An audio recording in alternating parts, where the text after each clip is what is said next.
సింహరాశి వాళ్ళకు మాత్రం ఈ షష్టగ్రహ కూటమి 8వ స్థానంలో ఏర్పడుతోంది. ఇది మాత్రం ఇబ్బందులు కలిగిస్తుంది. కాబట్టి సింహరాశి వాళ్ళు రాబోయే నెలలు ఏప్రిల్ మే నెలల్లో చాలా జాగ్రత్తగా ఉండాలి. దూర ప్రాంతాలకు సాధ్యమైనంత వరకు ప్రయాణాలు పెట్టుకోకూడదు. దూర ప్రాంతాలకు ప్రయాణాలు పెట్టుకున్నా చాలా జాగ్రత్తగా ఉండాలి, కేర్ఫుల్గా ఉండాలి. వెల్లుల్లిపాయ ఎప్పుడు దగ్గర ఉండాలి. దుర్గాదేవికి పూజ చేసిన కుంకుమ బొట్టు, ఆంజనేయ స్వామికి పూజ చేసిన సింధూరం బొట్టు పెట్టుకొని జర్నీస్ చేయండి.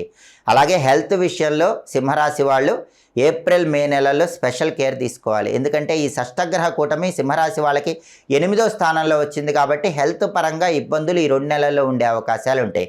జర్నీస్లో కూడా యాక్సిడెంట్స్ అయ్యే అవకాశాలు ఉంటాయి కాబట్టి కొంచెం జాగ్రత్తగా కేర్ఫుల్గా జర్నీలు చేయటం సింహరాశి వాళ్ళకి అవసరం. మ్యాక్సిమం జర్నీస్ పోస్ట్పోన్ చేసుకోవటం మంచిది. అలాగే సింహరాశి వాళ్ళకి ఏ నిర్ణయం తీసుకున్నా 1కి 10 సార్లు ఆలోచించి నిర్ణయం తీసుకోవాలి. తొందరపాటు నిర్ణయాలు మాత్రం ఏప్రిల్ మే నెలల్లో సింహరాశి వాళ్ళు తీసుకోకూడదు. షష్టగ్రహ కూటమి 8వ స్థానంలో వ్యతిరేక ఫలితాలు ఇస్తుంది కాబట్టి సింహరాశి వాళ్ళు జాగ్రత్తగా ఉండాలి.